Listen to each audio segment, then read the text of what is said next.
Assalamualaikum warahmatullahi wabarakatuh.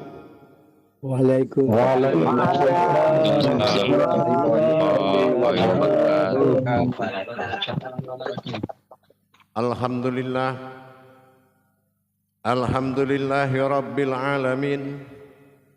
Assalatu wassalamu ala asrafil anbiya'i wal mursalin Sayyidina wa maulana Muhammadin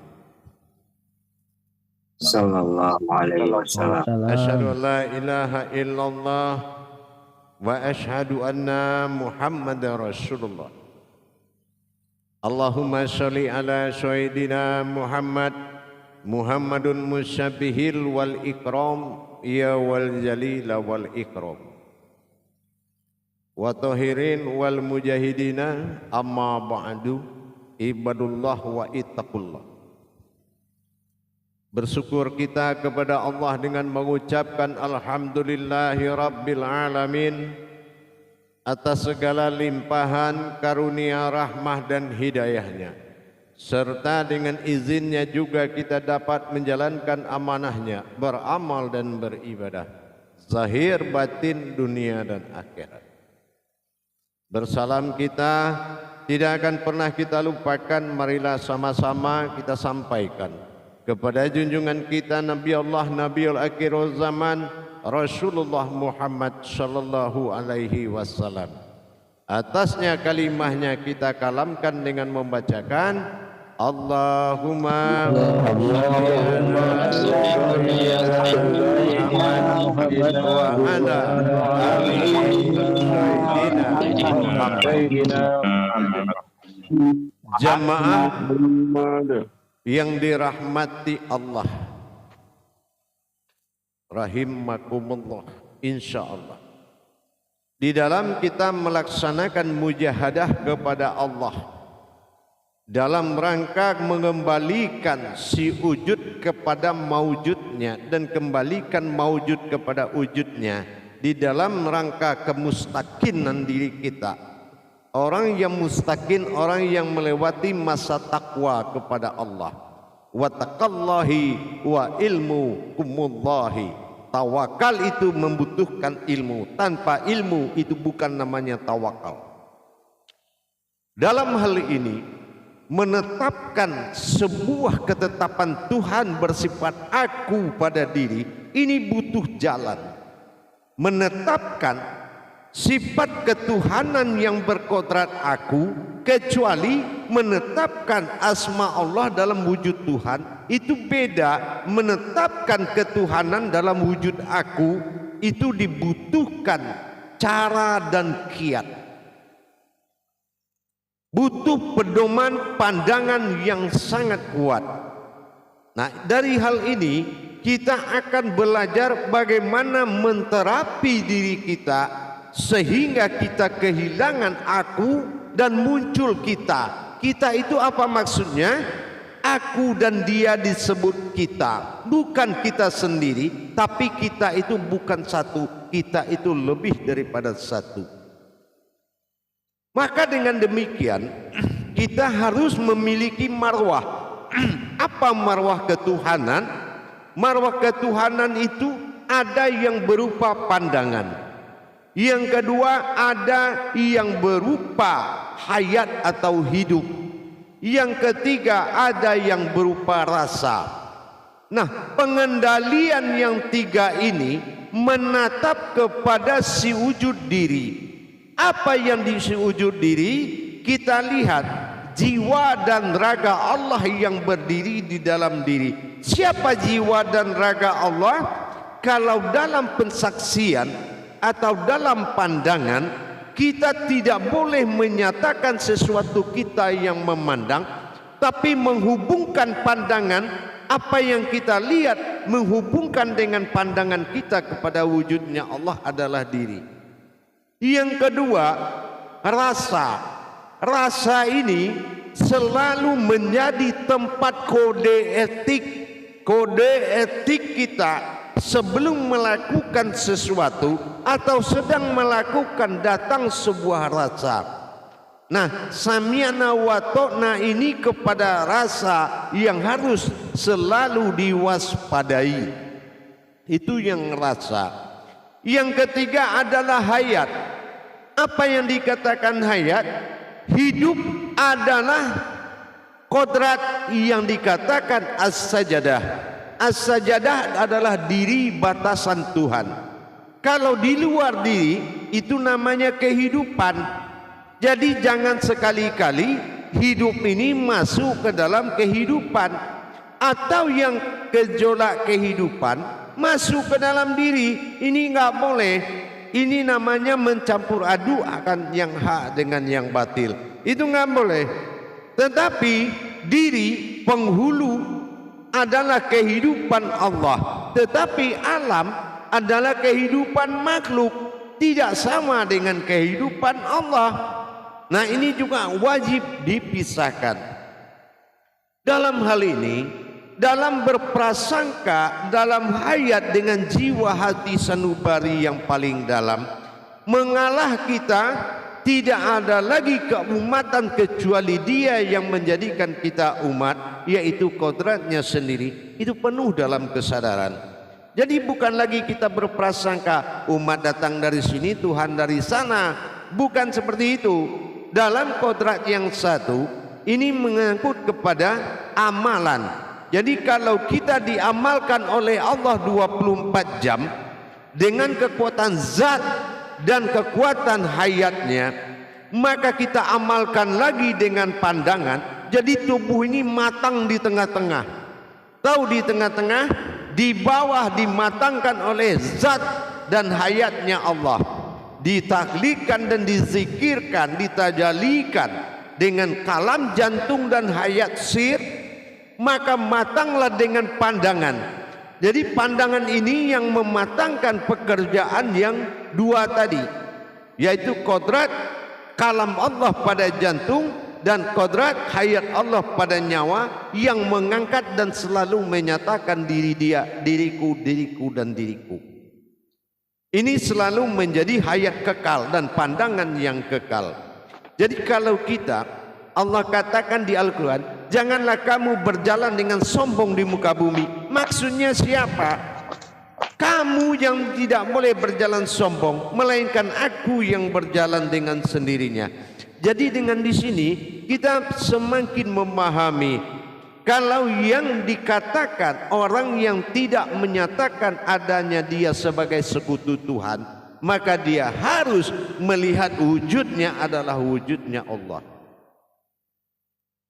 Dan ini harus selalu jadi terapi hati kita. Rasa juga begitu. Apa yang ada di depan kita, rasakan, biarkan dia merasa. Kita ini selalu dari alam saksi. Ya, kita saksikan perbuatannya, dan apabila ada sesuatu yang mengharap kepada kita, sambungkan kepada Allah. Dengan kita menampilkan wujudnya. Ini terapi ini selalu kita pakai 24 jam. Jadi tidak ada lagi masa isi di diri kita, melainkan masa kosong. Ini kalau sudah masa kosong, wujud Tuhan dalam batin. Inilah di diri kita. Tolong audionya. Jamaah yang dirahmati Allah rahimakumullah. Jadi kalau kita ingin mengkaji lebih dalam, terutama merasakan dan menyaksikan dan hidup lebih dalam, itu dibuktikan dan dipraktekkan dengan kesadaran yang paling tinggi. Merasa kita sebagai hayatnya Allah, merasa kita berhubungan rahasia, sambung rasa kita dengan keadaan, yaitu kehidupan menuju yang hidup. Nah, bagaimana kita mengkhadimkannya Buya? Lihat 3 perkara yang berupa wujud dalam diri, jiwa dan raga. Mana jiwa Allah adalah rohani, mana raga Allah adalah jasmani, mana wujud Allah adalah nyawa. Kalau sudah bernyawa dia, hidup dia di dalam jiwa dan raganya, tinggal pensaksian dijalankan dengan baik. Apapun yang dihadapkan, hadapkan kepadanya. Janganlah kita merasa hidup tunggal, tapi merasalah hidup ganda. Apa yang ganda? Jiwa yang dua di dalam satu tubuh. Ini terapinya harus bagus. Jadi kalau tidak ada, dikatakan manusia itu diamalkan dan manusia mengamalkan, ini yang dikatakan juz amma. Bagaimana kita mengamalkan dengan pandangan, menetapkan ketuhanannya dalam maujud. Begitu juga yang naik dan berkalam dengan arasnya dan menimbulkan dengan sirnya, sehingga nyata dia dari gerak yang tidak nyata yang di dalam diri sampai menghasilkan yang nyata. Coba ente cari di saat memasak nasi, setelah matang nasi, coba cari beras. Ada enggak beras di situ lagi? Kalau tidak ada, begitulah perubahan kita. Kalau sudah dimatangkan oleh aras dari jantung dan dihayatkan oleh nyawa melalui tubuh, akhirnya kodrat yang dibentuk oleh kodrat yang dua, aras dan kudsi tadi, nyatalah berbentuk zat yang terlihat.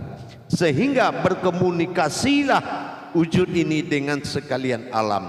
Komunikasi dengan pandangan. Itu kalah tingkat kerahasiaan. Kenapa? Allah tidak akan pernah mengerti kalau kamu tidak menyaksikan dalam pandangan. Kalau kamu tidak bisa bicara dalam pandangan, Allah tidak akan pernah tahu apa maksud dan tujuan yang akan dijadikan oleh dirimu. Maka disinilah, antarkanlah dengan pandangan, kirimlah dengan rasa, dan pastikan dialah segalanya. Ini yang diamalkan selama kita 24 jam dalam menjalankan kehidupan. Jamaah yang dirahmati Allah rahimakumullah.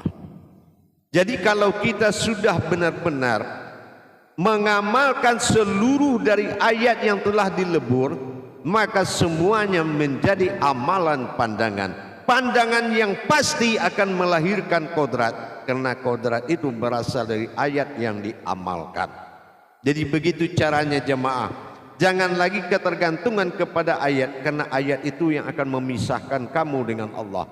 Karena ayat akan lebur menjadi kauli, dan kauli lebur jadi kau menjadi munajat. Munajat akan menghadirkan berbentuk ma'rifat. Inilah ayat yang lebur dalam bentuk kekuatan pandangan.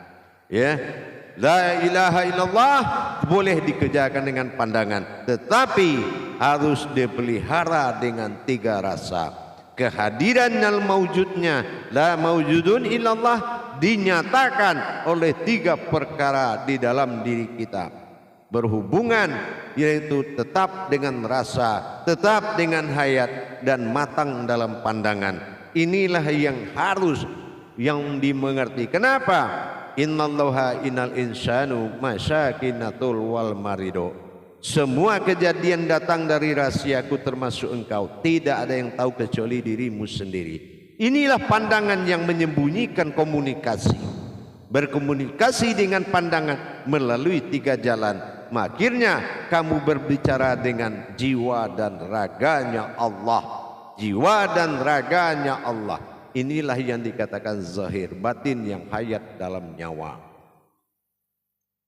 Baik jamaah, kita coba bermuzakarah. Salu muzakaratun fil jamiati rahimakumullah. La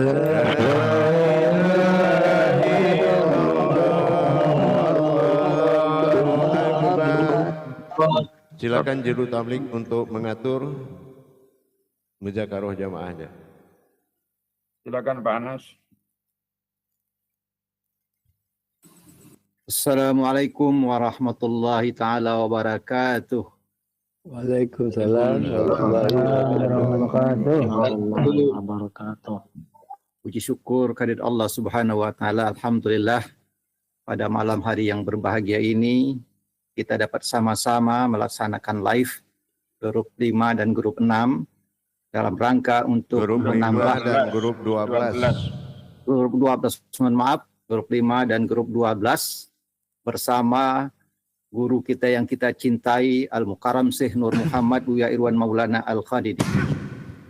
Pada malam hari ini, kita sama-sama sudah mendengarkan tadi tausiah yang disampaikan oleh guru kita tentang bagaimana menyambung rasa 3 kodrat dalam satu kodrat wujud. Oleh karena itu tentu dalam pemahaman hakiki dari hakikat pengalaman yang sudah menjiwa itu, dengan penanaman pemahaman-pemahaman ini adalah wujud. Bagaimana rumus dari marifat lebur paham wujudlah ilmu. Ilmu lenyap kepada aku wujud pada Muhammad. Dan ini perlu suatu penyaksian, suatu pandangan, suatu rasa melalui hayat. Oleh karena itu, barangkali di dalam pemahaman kita, ya dalam apa yang disampaikan oleh guru yang kita muliakan, masih ada keraguan, masih ada yang belum ya dapat kita pahami. Dalam kesempatan ini kita membuka sesi tanya jawab kepada saudara-saudaraku yang ingin bertanya. Dipersilakan dengan segala hormat. Silakan.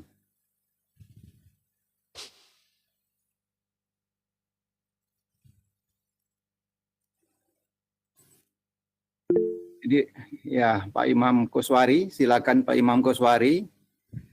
Assalamualaikum warahmatullahi wabarakatuh, Buya. Waalaikumsalam warahmatullahi wabarakatuh. Semoga Buya selalu sehat walafiat. Amin. Amin, insya Allah.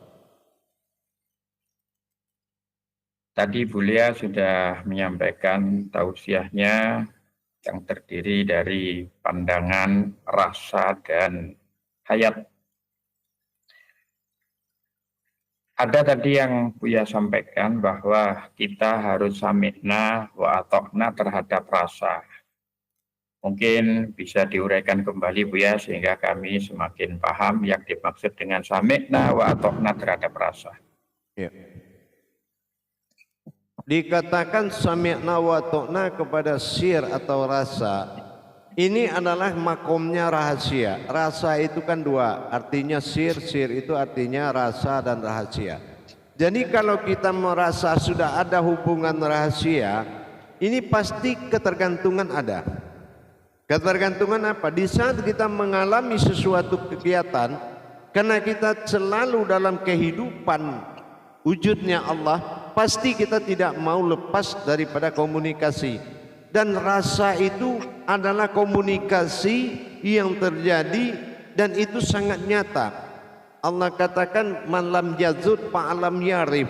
Orang yang merasakan niscaya akan tahu. Maka rasa ini adalah sebuah tanggapan, sebuah jawaban, sebuah perintah. Tetapi tentu dengan kesadaran kalau memang ini adalah gerak Tuhan. Tentu dengan kajian yang jelas. Apa kajian yang jelas? Menjadi jiwa dan raganya. Kalau jiwa dan raganya kan tidak susah untuk menangkap sinyal darinya. Ya, tapi kalau kita tidak merasa jadi jiwa dan raganya, menangkap sinyal dari dia itu penuh tanda tanya. Sudah dikirim sinyal, karena yang menunggu tidak jiwa dan raga, ditunggu dengan akal dan perasaan, akhirnya penterjemahannya jadi lain. Saya sama kayak kita ini mimpi, bangun tidur lupa mimpi tadi. Maka kalau kita berpikir dengan akal, menjemput mimpi tadi malam itu tidak akan bisa. Tapi kalau kita sudah tahu dari mana datangnya mimpi, di mana kita tidur, mencarinya mudah, diputar lagi mimpi itu juga bisa. Nah gitu, masa menghadirkan mimpi tidak bisa menghadirkan Allah kita mampu, kan gitu. Nah disinilah tergantung matangnya amalan tadi, matang dalam amalan pandangan, ya. Dan dia sadar dia tidur dalam amalan, dia lagi diamalkan, diamalkan. Allah, Allah, Allah kata tubuh. Allah kata nyawa, berkomunikasilah tubuh dengan nyawa dan menghindarlah kamu, kami akan berkomunikasi, kata Allah, ya, siratal ladzina an'amta alaihim. Sudah, sirnalah kamu, biarlah saya yang terlihat. Nah kan begitu. Jadi kita istirahat dan melihat, dan perlihatkanlah wujudnya kepada siapa yang melihat yang datang. Kan gitu. Lepas dari pegangan wujud, tidur dalam wujud, masa titik kosong, tidak ada yang mengganggu, hening, sukun yang nikmat sekali. Nah seperti itu. Jadi hubungan seperti itu yang terjalin 24 jam nanti. Dalam rasa dan pandangan, jangan kita merasa hidup tunggal, tapi merasalah hidup ganda. Ya, hidup ganda ini hidup berpasangan, yaitu jiwa. Ya, jiwa yang berpasangan, gitu. Pasangan jiwa raga ini menjadi pegangan nyawa. Nyawa adalah nafas, aku sesungguhnya. Disitulah kita bagaimana tubuh mengamalkan nyawa dan nyawa mengamalkan tubuh dengan aras batin dari jantung. Inilah yang berkekal-kekalan. Bukti berkekalan apa? Meskipun nasnya sudah tidur, tapi pembentukan kodratnya tidak pernah lalai. Membuktikan ketuhanannya nyawa, dia selalu memperlihatkan. Gitu. Paham? Insya Allah Buya, semakin paham dengan penjelasan Buya yang terakhir, semakin paham. Nah, Terima kasih Buya. insya Allah. Assalamualaikum warahmatullahi wabarakatuh. Waalaikumsalam warahmatullahi wabarakatuh. Terima kasih Pak Imam Kuswari, terima kasih Ayah yang telah memberikan jawaban. Semoga Ayah sehat selalu Ayah. Amin, insya Allah. Baik Ayah, dalam kesempatan ini ada Ibu Dahlia yang ingin bertanya. Silakan Ibu Dahlia dari grup 12, silakan. Assalamualaikum warahmatullahi wabarakatuh. Ayah. Waalaikumsalam warahmatullahi wabarakatuh. Bagaimana kita mengantarkan dengan rasa dan matang dengan pandang itu sendiri, Ayah? Iya. Dengan kita menapiskan keinginan kita dan menapiskan keberadaan kita sebagai manusia. Siratal lazi harus disiratkan, harus disingkirkan. Tetapi biarkan wujud itu menjalankan keinsanannya seperti apa yang kita mau. Jangan keinsanan diri, keinsanan kodratnya Allah dalam kita maunya apa. Kalau keinsanan Allah, baik pun kamu berbuat, tidak akan berpahala. Berdosa pun kamu berbuat, tidak akan berdosa.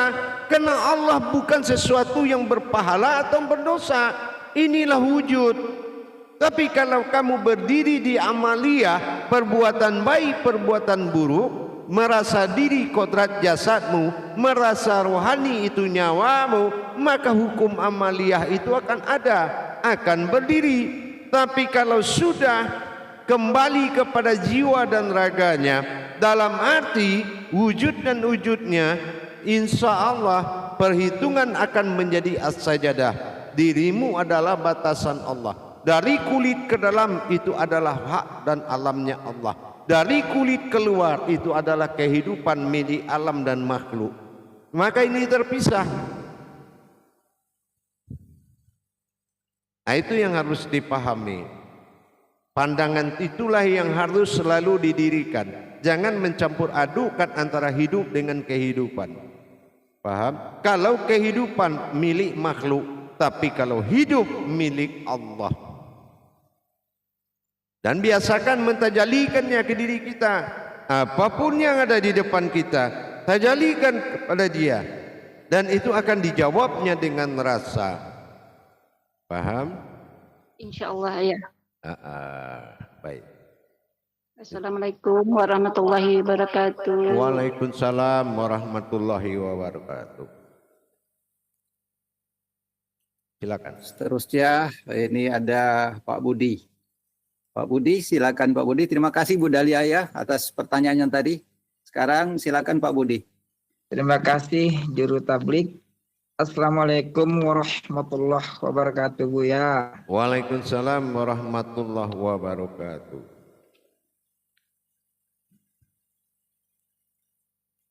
Mohon maaf Buya, agak terlambat tadi bergabung karena ada kegiatan pelatihan di Hotel Polonia Medan Buya. Ya, silakan. Buya mohon penjelasannya Buya. Jika kesadaran sudah tumbuh, yang nyata hanyalah Allah, kemudian yang wujud Allah, la mawjudun illallah, apakah perlu menggunakan kekuatan pandangan atau menghadirkan Allah? Karena yang memandang diri dia juga, Buya. Mohon penjelasannya, Buya.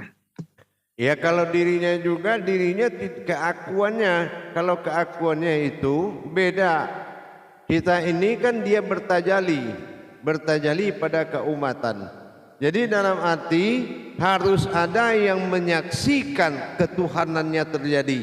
Harus ada yang menyaksikan sifat ketuhanannya itu yang memperjalankan keinsanannya.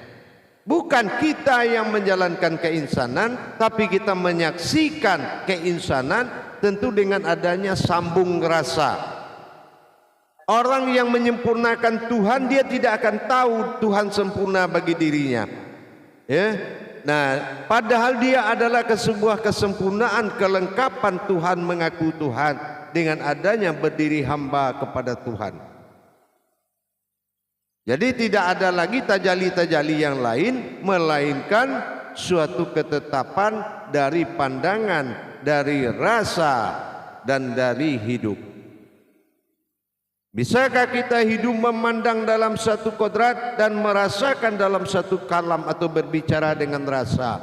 Ini butuh naluri yang paling dalam, hati nurani yang paling dalam, hati sanubani yang paling kuat. Nah, inilah belajar. Jangan nanti kita belajar bagaimana la ilaha illallah tapi dia tidak jadi Tuhan, kamu masih semena-mena, bergerak semaumu, menghadapi sesuatu semau. Mana bukti ketuhananmu kalau kerjamu sehari-hari mendahului Tuhan? Nah, ini maksudnya. Makanya kita diajar cara melatih 3 jalan tadi. Paham? Insya Allah Buya, terima kasih atas penjelasan Buya. Insya Allah bertambah paham Buya. Insya Allah, insya Allah. Baik, masih ada pertanyaan?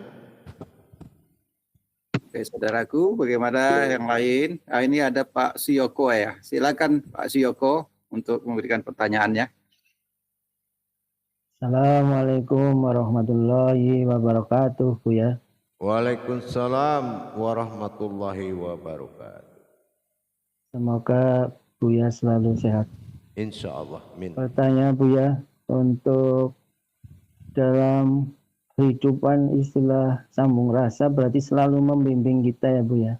Dalam keadaan apapun, rasa apapun itu dibimbing gitu Buya. Iya. Jadi jangan merasa membimbing, tapi merasalah dibimbing. Kenapa? Mana bukti bimbingannya? Pertama, kita berhati-hati dalam menjalankan sesuatu niat.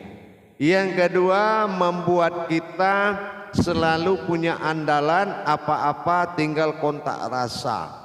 Ya. Nah, jadi dengan kita sudah mendapatkan suatu andalan diri, maka kita sudah tidak merasa sombong lagi. Kenapa? Karena kita hanya menyaksikan dan mengadu dan berharap sebuah wujud kepada wujudnya sendiri. Nah, inilah dia menempatkan umat. Bukan dia menciptakan umat dari jalur lain, hanya dirinya lah yang dia jadikan umat. Karena dia bukan sebuah diri, ada dia sebuah wujud yang ada dan tidak bernama. Itulah keakuannya. Paham? Nah, itulah sandaran nyawa, keakuannya. Dan dia adalah sandaran daripada rohaninya, dan panggilan asmanya itu adalah sandaran pada jasmaninya. Itu paham? Paham Buya. Berarti karena kasih sayangnya dengan kita selalu berhadapan terus Buya gitu ya. Terima kasih. Ya, insya Allah mudah-mudahan. Ya. Ya. Masih ada pertanyaan? Terima kasih Pak Suyoko atas pertanyaannya. Barangkali ada teman-teman yang lain, saudaraku dari grup 12, silakan untuk memberikan pertanyaan ya.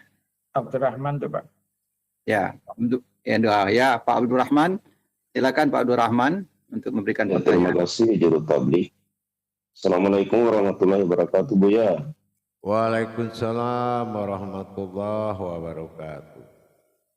Ya, jadi Buya mohon petunjuk kira-kira bagaimana kita bisa mengetahui bahwa diri kita itu berada dalam posisi pandang, rasa, dan hayat, Buya. Maksudnya bagaimana? Artinya bagaimana kita bisa memahami bahwa kita benar-benar berada dalam pandang, rasa, dan hayat. Iya, kalau kita memang menyadari Bapak kita itu enggak Tuhan yang bisa menciptakan manusia, berarti Bapak kita itu adalah tajalli misal, alam misal, suatu perumpamaan, sementara dia adalah titisan untuk menuju kenyataan dirinya. Kalau memang kita mengakui adanya wujud ini adalah wujudnya semata, maka kita sudah merasa sebuah kehambaan. Ya. Nah, kalau kita merasa umat, cari aja kodrat yang bernama umat. Tidak akan ada, karena yang dijadikan umat itu adalah sifatnya sendiri. Inilah yang harus menjadi pakaian pandangan tadi. Jadi selagi tidak ada kodrat yang bernama kita atau siapapun bapak atau mak kita, itu adalah kodratnya semata. Ya, dari sini kita sudah merasa tidak memiliki apapun. Ya, di situ sudah terasa. Dan pengakuan ini, kedudukan hatimu sangat menentukan kebenaran Allah. Kalau kedudukan hatimu memang sudah menjadi jiwa dan raganya Allah, maka Allah akan membuktikan kebenarannya. Tapi kalau kamu ragu-ragu dalam menetapkan kodratnya Allah, kodratnya semata, maka ketetapan, kenyataan dan kebenaran itu belum didatangkan. Maka kamu berada di alam keraguan-raguan. Paham? Salam Buya. Terima kasih Buya. Assalamualaikum Salah warahmatullahi satu wabarakatuh. contoh begini, jangan buru-buru assalamualaikumnya, ya. Diingat dulu. Salah satu contoh, apabila kamu ingin sabar, kamu menarik napas yang panjang, Allah, berarti sabar, betul kan? Nahan hati. Aduh ya Allah, mau marah. Kenapa kamu bisa hadirkan? Tetapi di saat bertuhan, kenapa kamu tidak bisa hadirkan? Padahal sama jalannya penghadirannya. Sesuatu yang dihadirkan. Nah gitu. Allah, lega sekali saya. Kenapa menghadirkan lega bisa? Allah, marah sebetulnya saya ini. Kenapa bisa hadirkan? Ya Allah, kenapa nggak bisa hadirkan dia? Karena hatimu selama ini tidak mencarinya. Gitu, paham?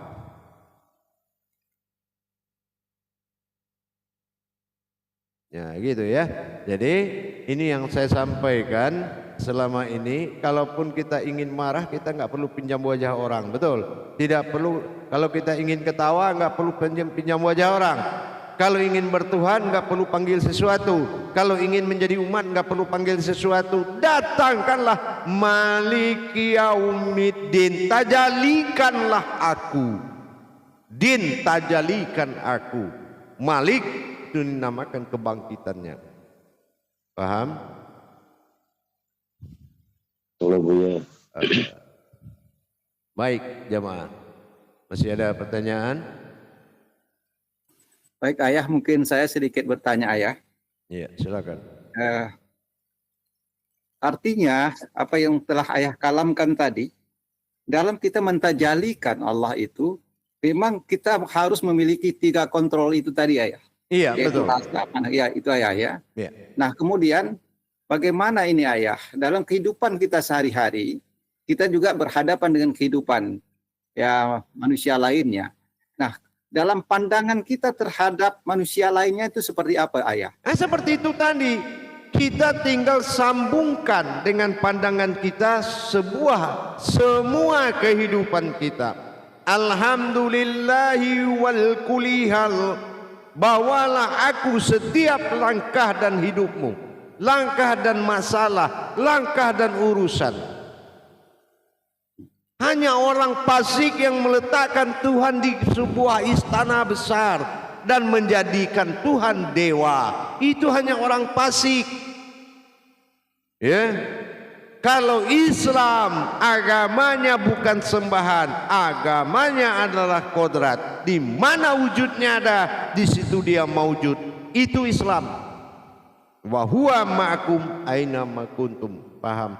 Jadi perlu introspeksi dan bimbingan dari 3 kodrat tadi dalam menterapi diri kita belajar bertuhan. Belajar bertuhan adalah suatu hayat kepada suatu wujud. Bukan ada umat yang belajar, ada Tuhan tempat belajar. Semuanya terbuat dari tauhudun.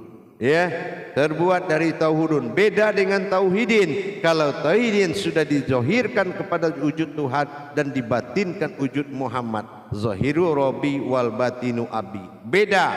Solatnya pun zohir batin, bukan solat mutlak. Paham? Nah gitu. Jadi disinilah jemaah perlu kita lebih menguasai ke dalamnya. Paham? Ya. Jadi kalau dengan demikian ayah, berarti disinilah sebenarnya kasih sayang kita kepada yang lain ya. Itu dia. Kalau kita bertindak sebagai wujudnya Allah, wujudnya Tuhan, perlakukanlah dengan metode Tuhan, yaitu kasih dan sayang. Ya, pedulikan itu. Itu pedulikan. Tapi ingat, ada juga hadis mengatakan, bersikap tegaslah kamu kepada kekafiran, berlemah lembutlah kepada sesamamu. Paham? Alhamdulillah, terima kasih ayah. Barangkali dengan apa yang sudah ayah sampaikan ini, ya lunak hati ayah. Lunak hati ayah ini bahwa tidak ada lagi yang lain kecuali hanya dia, kasih sayangnya dia pada kita yang harus kita wujudkan setiap hari dengan menyambung rasa tadi. Baik. Nah barangkali teman-teman yang lain, saudaraku masih ada bertanya, silakan. Baik, Masih kalau ada. tidak ada yang bertanya, saya kembali 10 menit lagi. Assalamualaikum warahmatullahi wabarakatuh. Waalaikumsalam.